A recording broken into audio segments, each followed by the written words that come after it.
अस्सलामुअलैकुम dear viewers, इज़दवाजी जिंदगी के मसाइल के आपके फेवरेट चैनल मैटर लाइफ से मैं हूं प्रोफेसर शब्बीर अहमद। हमारा आज का टॉपिक है ये मेरी बीवी नहीं है। ये एक सवाल है जो कि एक भाई ने मुझसे पूछा है।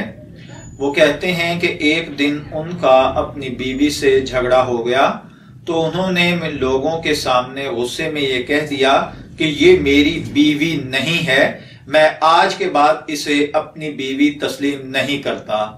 वो कहते हैं कि मैंने लफ्ज तलाक इस्तेमाल नहीं किया, सिर्फ गुस्से में ये कहा कि ये मेरी बीवी नहीं है, मैं इसे अपनी बीवी तस्लीम नहीं करता। अब बताया जाए क्या इससे तलाक वाक़ई हो गई या इनको कोई कफारा अदा करना होगा।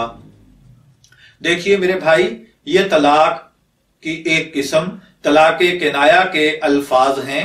अगर कोई आदमी गुस्से में या किसी भी तरह ये कह दे कि ये मेरी बीवी नहीं रही, आज के बाद ये मेरी बीवी नहीं है, या मैं आज के बाद इसे हक़ ज़ौजियत से फारिग करता हूं, या इसे मैं अपनी बीवी तस्लीम नहीं करता, तो ये सब कहने से एक तलाक बाइन वाक़ई हो जाती है, निकाह टूट जाता है। अगर आप दोबारा इस औरत के साथ रहना चाहें तो आपको निकाह दोबारा करना होगा। मैं दुआगो हूं कि अल्लाह ताला हमें इन नाजुक हालात में खुद पर कंट्रोल करने की तौफीक अता फरमाए और ऐसे अल्फाज जुबान से निकालने से महफूज रखे। इजाजत चाहेंगे, फिर मिलेंगे किसी नए टॉपिक के साथ। तब तक के लिए अल्लाह हाफिज।